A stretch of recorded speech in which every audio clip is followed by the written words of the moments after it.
You're listening to Book Banter with Diane Burkhart, your book talk podcast. Join me every Wednesday for real conversations with authors and publishing insiders, where you get to connect with the humans behind the books you love. Let's get on with our show today. Well, hello, my happy people. Today is June 25th, 2026, and have I got a fantastic author for you today. My guest is a best-selling author making her debut under a new name with a brand new romantic suspense duet. Her latest novel introduces readers to a determined journalist whose life has been turned upside down by a near-death experience, a dangerous investigation, and a chance at love she never expected. We talked about writing, storytelling, journalism, family expectations, identity, romance, suspense, and what it takes to build characters readers won't forget. But that's enough for me for right now. Please stick around to the very end because we have got some great announcements for you. But for now, please welcome to Book Banter with Diane Burkhart, Lucy Wilson-Tagoe. Please tell everyone who you are and what you do. My name is Lucy Wilson-Tagoe, and I am a writer. Now, I have to admit, as I was going through all of your social media, Yes. I started coming up with all kinds of questions. Yay! Oh, because I love it. you are going through such a big transition right now. It's like you've already have this wonderfully successful and recognizable brand writing as Dylan Allen, a USA Today and Wall Street Journal best-selling author. Oh, thank you. That's so nice of you to say. But why do you want to step out from behind an already established and obviously successful pen name to change your persona? Well, because Dylan is 9 years old and has grown up a bit. When I started, I didn't even imagine I would have a career. I wrote my first book as a 40th birthday present to myself. Oh, nice. And Dylan is my youngest son's name, and Alan is my oldest son's middle name. And it was sentimental more than anything else. And turns out that I really defied all the odds because Dylan Allen is not a great romance name in terms of branding, marketing. Everyone thinks I'm a man in the marketplace. And also it's a very European name, right? And I am not European. I am from Ghana. Specifically, my family comes from the central region of Ghana. And I'm very culturally specific, and so are my characters as books I'm writing now. Because when I started, I didn't consider that I would actually have an impact. I didn't consider that the books I read were going to make people think about things differently. I didn't consider it because I actually didn't think anyone would read my books. It was my Dylan Allen was a surprise success, and not in the sense that I didn't work hard, but it wasn't what I set out to do. And I'm very grateful for it. And Dylan is not going away. But this book, the first book I've published in about 5 years. And I thought, what do I want to say to readers? I want this name. I want whatever name is on this book. And Dylan Allen should not be the name on a book about two first-generation Ghanaian characters in a world that is so culturally specific when I actually have a name that fits. When the real name actually makes sense to the reader, to me, to the story, in the marketplace. My first name is Lucy. The rest of it is a mishmash of family names. But for me, it feels like the truest name I've ever had. And I guess it's because I gave it to myself almost 50 years into my life when I know myself so well. And I wanted this story to have, it's the closest I've ever written to my lived experience. It's still not it's not true through and through, but it's as close as I've ever come. And I wanted this story to be true in all ways, and including with my name. And for the rest of the stories I want to tell, they're all pretty culturally specific. And I want my readership to understand that I have the people who have that lived experience. I don't know, when you pick up a book about yourself written by someone who is not of you, it is very, you wonder why they wrote that story. And I don't want anyone to wonder why. I want them to know I wrote it because it is mine to write. And I also, in this iteration of myself, I took a break to really think about whether or not I wanted to continue writing at all. I don't think anyone really knows that was actually why I stopped. I wasn't taking a break because I was burnt out or because my life demanded it. I really wasn't sure that I wanted to continue publishing because it's such a grueling career.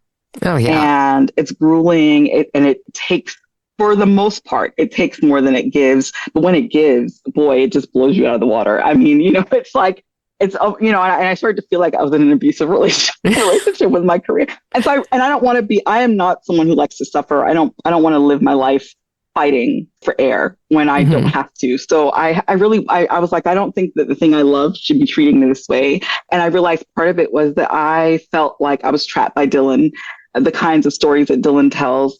Now that I understand marketing and I want this to be my career, I had to really think about how I was going to position myself in this space. And I just wanted to tell stories that only I could tell, like my life experience, my desires, my motivations, all of that sort of asked me to tell the stories that come to me. And all of those feel very much like Lucy stories right now. But Dylan isn't done. I actually wrote a Dylan book last year, but it's just different. The depth is different. The conversations, the focus of the stories. Dylan is very much about entertainment, but those books are like telenovelas. They're not as melodramatic, but they're dramatic. Lots of family saga and secrets. And there's some of that in this too, but there's also, I feel like, a real grounding in identity and in sort of in purpose that is missing from those books. And I'm really excited about readers getting to know this part of me that I didn't feel like I could express as Dylan. And when I tried to, my readers just didn't recognize it and didn't show up for it. And I understand why. So I want to give them, you have to tell people who you are and then be that way, meet that expectation. And so I want to, starting as I mean to go on. All of my branding is very intentional. I took the green and the orange come from a combination of the blue in the American flag and the yellow in the Ghanaian flag that make that green. And then the red in the Ghanaian flag and the orange, sorry, I got it confused, but those colors come from my joined lived experience. I'm from Ghana, born and spent the first 5-6 years of my life there, but I have been raised in the United States. But my parents at home raised us like we were still living in Ghana. In fact, I was telling my mother yesterday that, they've really maintained their network is all in Ghana, all their friends, even their professional networks. My mother worked for the UN. And I don't know. I feel like I've never settled here, but this is where I live, but it's home in lots of ways, America. So that's why Dylan, that's why Lucy is here, because it just has a different story to tell. So basically, do you think that it's fair to say that Dylan Allen was your to market persona and your work then kind of reflected to market, but now you're switching to just more authentically what you want to do in your personal stories? Yeah, I was going to reject that when you first started because I don't think I wrote to market, but I think I definitely thought much more about what people wanted to read than I did about what I wanted to write. And I always found a way to intersect that, I think, because I can't write a story that I don't want to tell, but I found ways to sort of edit out some of but I also really love those stories. I love the opportunity to just kind of, do whatever. I mean, Dylan just does whatever she wants, and just without too much worry or care for anything other than just giving you a really good time, and she cares about her readers' feelings. I care about my readers' feelings in those books. They're very safe. Lucy is more for the reader that is okay having a period of time in a book where you're uncertain, and that's but it's also nice. It's romance because the certainty of that HEA remains, right? And that's what I love about the genre. It is so flexible. It can contain so many stories, so many different kinds of stories for different kinds of readers. And I'm so grateful. I'm so grateful I found romance. Well, you can pretty much contain every other genre that's out there within romance. Yes. And it does contain. You're right. It does. Was there ever any concern that stepping away from an established pen name would temporarily disrupt your audience recognition and your branding momentum that you already built? Yes. I still worry about that. It's, I think, a concern that I'm continuing to figure out how to handle because I think that it can be confusing. And so I've tried to be very clear. And I've also tried to keep them together. Like every time I post for Lucy, I tag Dylan in it. Mm-hmm. I have used Dylan's for Dylan readers, I think are going to love this book, but I've also, not all of them, but my core ones. And then I'm hoping to attract new readers, which I think I've done. I think we've done a really good job of that with releases trying different things. But yeah, no, of course, I'm scared about it all the time. I still don't know if they can coexist. Yeah. There was a saying I saw that I think of all the time and I write about all the time, how two suns can't share the same sky. Yeah. And these are both my sons. So I just hope that I hope I can find a way to create spaces for them where they don't burn each other. I don't know. I mean, that's a terrible analogy, but really, I don't know. I'm not sure. We'll see. But I'm just trying to be very thoughtful, but also honest and impulsive a bit. I love to think strategically, but it's because I'm a control freak. There's a line from Toni Morrison's book, Sula, where she says, if you surrender to the wind, you can ride it. Mm-hmm. And that's how I feel. Like, I feel like I've just surrendered and I'm writing it. And wherever it takes me, I'm prepared to land. And even if I'm not, I will be fine. This is the joy of it. Is like, as hard as it's been, when I wasn't sure if I wanted to do it, I realized I wanted to do it more than I wanted to do anything else. As I wanted to tell stories. So it's forced me to really get myself together. Yeah. That's amazing. Very well. Yeah, it's amazing. I feel so grateful to have found this career because before this, I don't think I ever felt like I was good at anything before I did this. And I know when I say that because I was a lawyer, I went to law school, I did well, but you know what I mean? I felt like all of that was so hard, but not, I don't know. I don't know that is to me. It was just something you were doing, but not what you wanted to be. Yeah, my mother is a lawyer. I went to law school because that was like what was the expectation. But I love it so much, and it's so hard, and it really puts me through my paces. But it's just nothing. The feeling, the pride I feel every time I finish a book, or when I meet someone who has connected with one of my books. The sense of like life affirming, just. Gosh, it's amazing. It's a high. And so I slogged through all the unpleasant parts, which is most of it, to be honest. I mean, for that. And to know that I've created something that will outlive me, that will be here, that will speak for me. And that was the thing. I realized, oh my God, people are telling stories about me based on what they're reading. Like I would come across a conversation about me and my books that were just like made up based on what my books were saying. And I was like, oh my gosh. I need to be much more mindful about what I'm saying in my books because none of this is true. Like none of it's true, but also, and that's the other thing about this career. I'm not sure.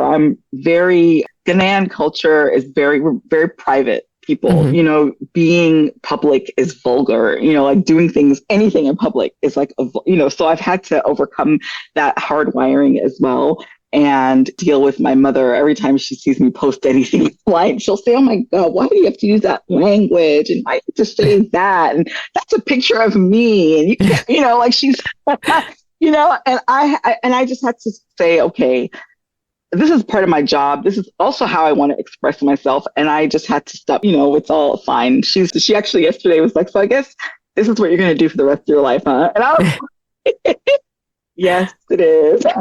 Actually, I said, well, it's what I'm doing now. I don't know. I've learned. I mean, look at this huge pivot from law to writing romance. Like, who would have thought? So I don't know. I've learned to accept that I do not know where this is leading me, but I'm ready for it. Sometimes that's the fun part, not knowing. Yes, it's the best part. I love an adventure. I love an adventure. I love new places. I love new things, new people, new food, so yeah. It appears that the first book that you're publishing as Lucy Wilson-Tagoe is To Catch a Sinner. And this is going to be the first book in the Blurred Lines Duet. Yes. So can you introduce us to this story?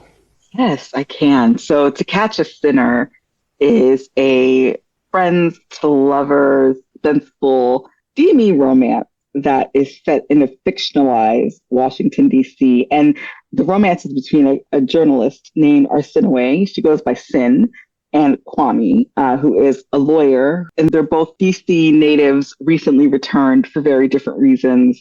And they meet one night at a restaurant and kind of, have this instant attraction.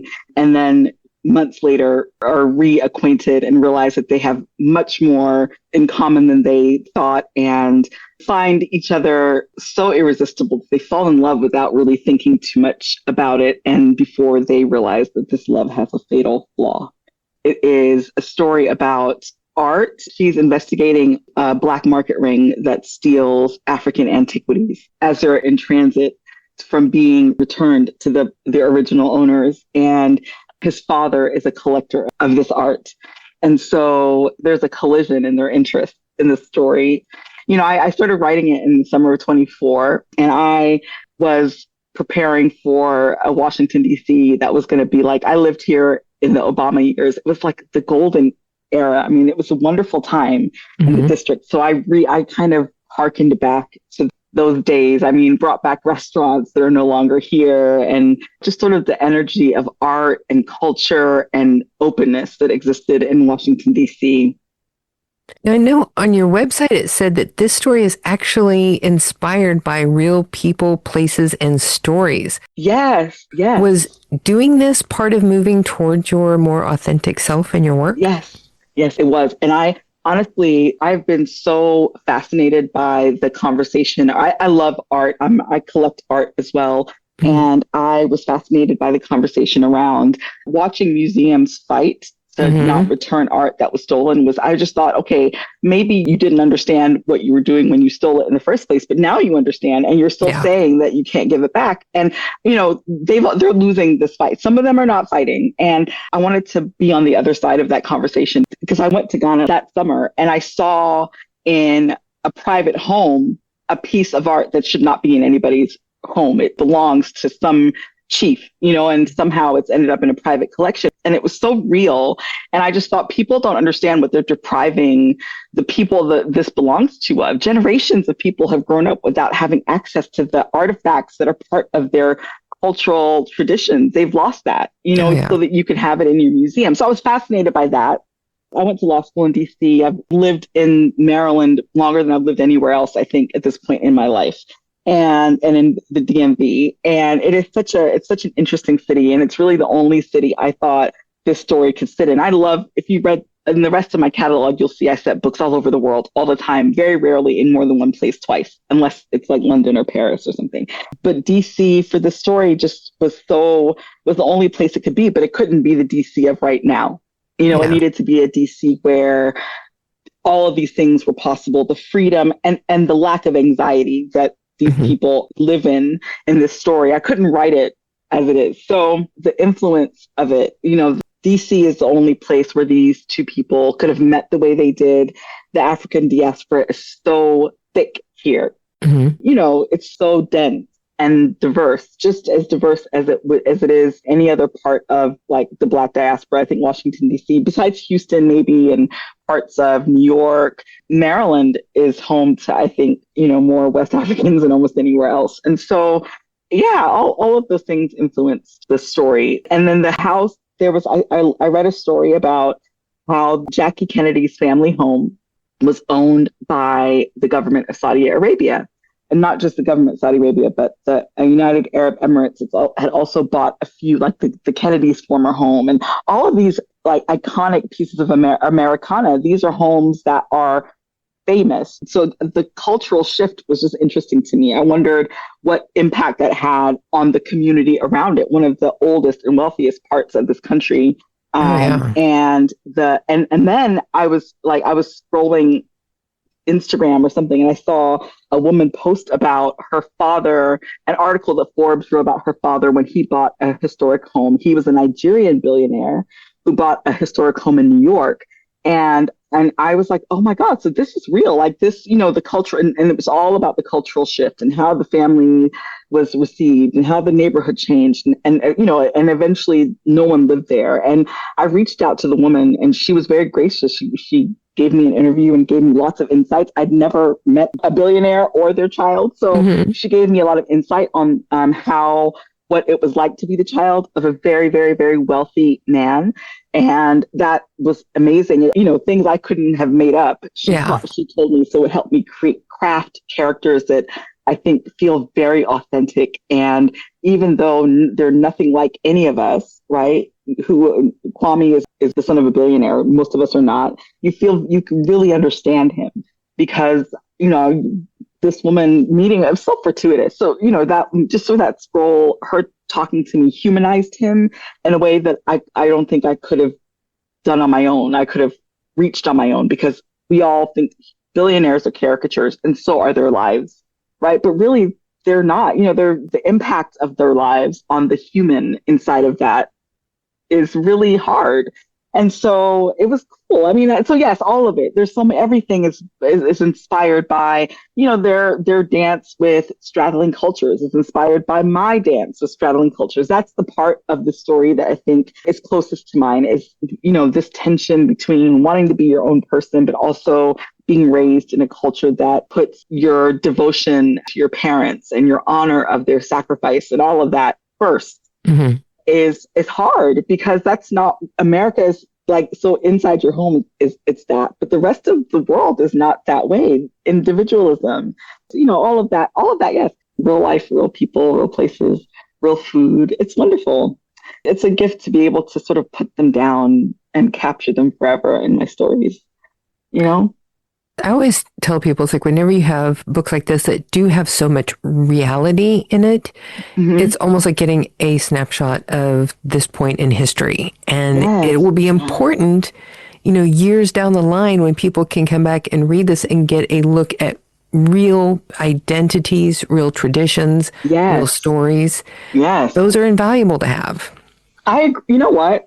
Listen, when I was in college, I was a history major and I studied abroad my junior year and I discovered all of these post-colonial African and Caribbean women writers. Mm-hmm. And I was reading their fictional novels, but I was learning about history. I was like, oh, I didn't know this about the Zimbabwean independence fight. I was learning history from their books and I made an argument that these are also historical texts.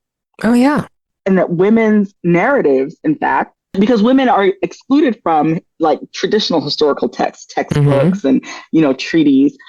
And the way they tell their stories is through narrative fiction. And at least in places where there's stories like that to be told. And for a time immemorial, look at Jane Austen. Yeah.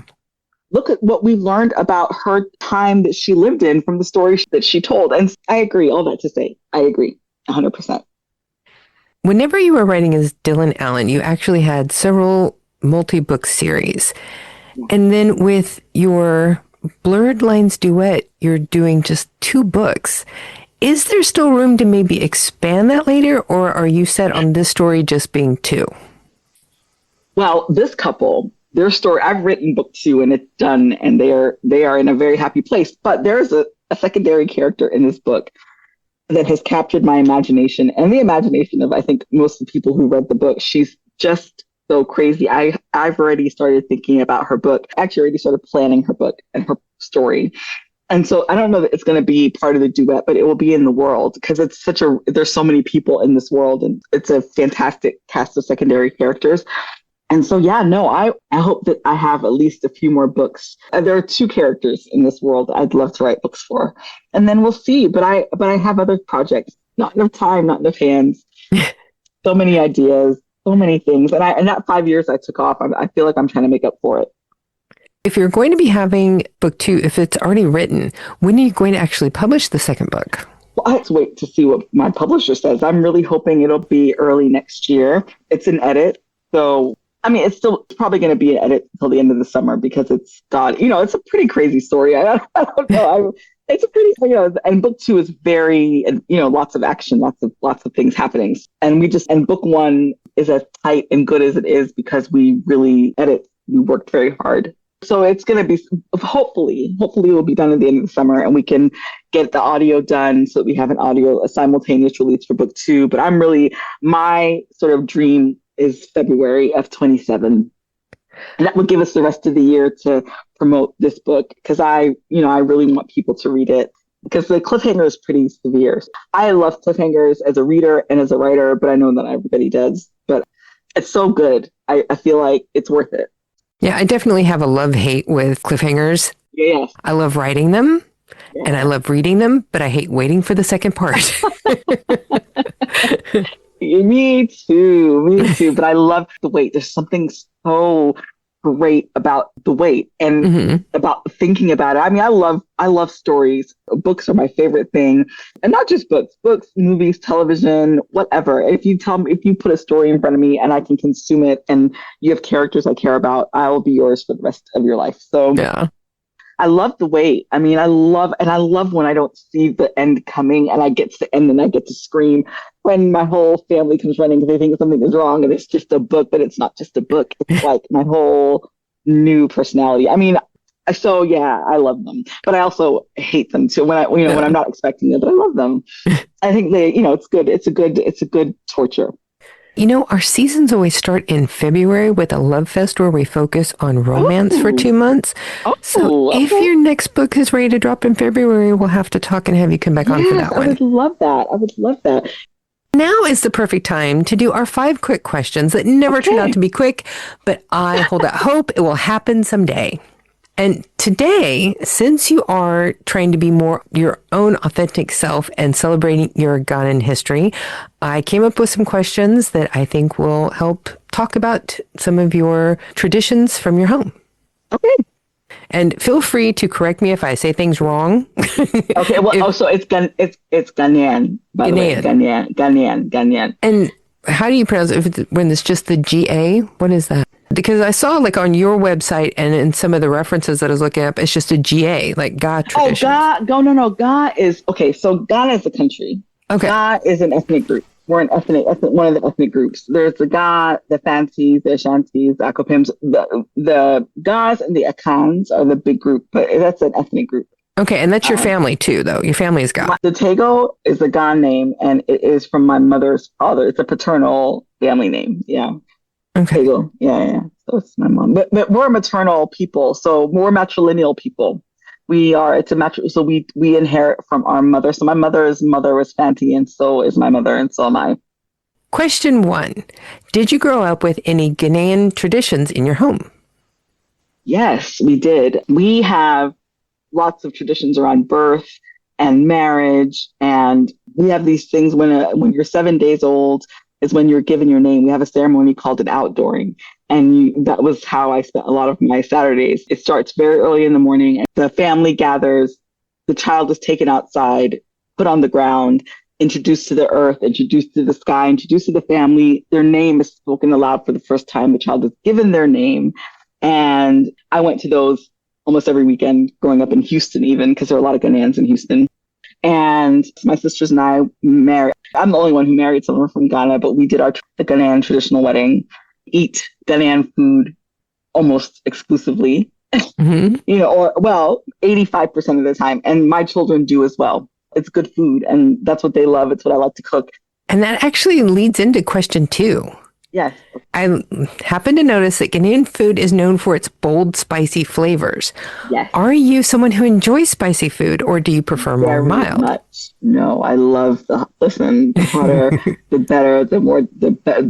Give me all the hot peppers, habanero, Scotch bonnet. We really love pepper. And we're actually in Africa. We have a pepper called shito, and it is amongst other African countries. People, that's the thing they love us for is our shit. It's so good. It's made of a really, really, really hot pepper and dried shrimp and onion, and it's fried and fried and fried. It's so delicious. It's like almost like an Asian chili sauce, but it's richer because we put tomato in it, but it's cooked. So it's very rich and black, and it's delicious. I mean, I put it on eggs and sandwiches, and I put it on everything. It's so good. When I was looking up some of the recipes today, because I'm vegetarian, but I will eat seafood. Oh, yeah. There's lots of vegetarian. So many recipes. Yes, there is. Especially I was like, meat. This all sounds fabulous. Yes. My husband doesn't eat red meat. I make all of our stews either with no meat or with fish. Mm-hmm. And it's very easy. We're coastal people. Yeah. I come from a fishing village. So fish is a big part of our diet, less than meat. So, well, and there's a lot of green, Mm-hmm. we eat all the leaves of everything. Well, plus, and you have okra Oh, in your yes. recipes. Oh I my God. love okra. Yes. Yes. We call it okro. Okra? And yes, and one of the we're such like the way we use language is so funny. We call people who have big mouth, we call them okra mouth because their lips are slippery. If they can't keep a secret, that's an okra mouth. That's funny. I love Okay, that. yeah. I know. I think it's so clever. I love things like that. Question 3. Yeah. I know that there are many Ghanaian festivals. What is your favorite? Oh boy. There's one at Christmas that is actually, it originates in the town of Takoradi, which is in the central region that I come from, but they're a different ethnic group. And on Christmas, they wear these costumes, and I don't even know how to describe them. It's like a carnival. It is actually the biggest festival of the year, and it's wonderful. I mean, I feel like though, honestly, Ghana is the kind of place where everything is a festival. Mm-hmm. There's so many festivals. You could go to a festival every day because it's a beach. Accra is a beach town. So Yeah. beaches are always prime spots. And all along the coast, all the cities on the coast are, Takoradi is one of them. And so if you ever go to Ghana at Christmas, you'll see what I mean. Ghanaians like to party, and parties start at 10 o'clock and people party till 7 in the morning and then go home and go to sleep. And it's the only place I've ever been or lived where you can have a birthday party on a Wednesday afternoon. Everybody is there. And I That's think cool. it's very wonderful, actually. It's very Well, I wonderful. think that's one of those things that kind of feeds your soul in life, that you're Yes, not yes. just working. Yeah, there's a real degradation of free time. I mean, I don't know. Ghana is a very free and safe place. And I think out of all the places I've ever lived, it is truly a place where you can, there's a safety in just kind of doing whatever you feel like. Mm-hmm. As long as you're not hurting anyone. Now, they Yeah. do not tolerate people who break social rules and the social agreements at all. Yeah. Thieves, murderers, people who beat their wives, people who cheat. You are not welcome. That's good, though. You are not welcome. Really, society, there's a real accountability and a lack of tolerance. It's a pretty conservative, I would say it's a pretty conservative country. Question 4. What is one thing about your heritage that you really identify with, that you're so proud of? I think that we are matrilineal people. I think that there's something so sacred and special about being connected to the women that carry you, the women who every single human in the world that has ever existed has come from, and the recognition that you can't have a healthy society without healthy women. Mm-hmm. I love that part of our ethos as people, because I have sons. I think that women and men are equal beings, right? But the way the society has been designed, women are in charge of so much of the emotional well-being of all of us. Because there's something really powerful about knowing that I come from these women that survived so much that, I mean, all of my grandmothers had more than one husband, and not because it was what they wanted, and all of them had husbands that were not Ghanaian. One of their husbands, my mother's mother, had an English husband first before she married my mother's father. My father's mother had a Lebanese husband. And my great grandmother, who I'm named after, the original Lucy, had an Irish Scottish father, and her first husband was also English, before he disappeared. And I know their stories so well. I know their recipes. I make my grandmother's pineapple upside down cake and her stews. I mean, my food is very important in our culture. It's kind of how I connect with the women in my family. But also, both of my grandmothers were seamstresses. As well as teachers, and they raised all of them. My mother's mother had 11 children. Wow! And her last when she was 42, and my father's mother had her first child at 15 and had 5 more after. So and still managed to live. But they both died too young. Yeah. As well, right? And so I've learned so many lessons from them, and the men that they married and had children with, but we are a matrilineal people, and I'm very proud of that. Question 5 is one that we are asking everyone the same thing this year, and we're going to make a list to go in our year-end book buying guide that we publish in November to help people with their holiday shopping. What book to movie adaptation do you think is the best that you have seen so far? Oh my gosh. Heated Rivalry? Heated Rivalry. It's a new Netflix show. It's a romance adaptation. I mean, I feel like besides Lord of the Rings, honestly, it is a male romance, 2 hockey players. The actors themselves they've become really popular. The fandoms are huge, and it's really new. But it's because those books were written. I read those books in 2013, I think, or 2014, and the adaptations were so true. And the books were great. They captured them so well. Honestly, I've stopped expecting adaptations to be true because it's hard to do, but this one did it really well. I'm going to have to look for that because I don't remember seeing that at all. Heated Rivalry. Sorry, it's not Netflix. It's on HBO, I think. Okay. We don't have HBO. That would be why. Oh, okay. That's my answer. So now, since you already have book 2 of your duet done, what are you going to work on next?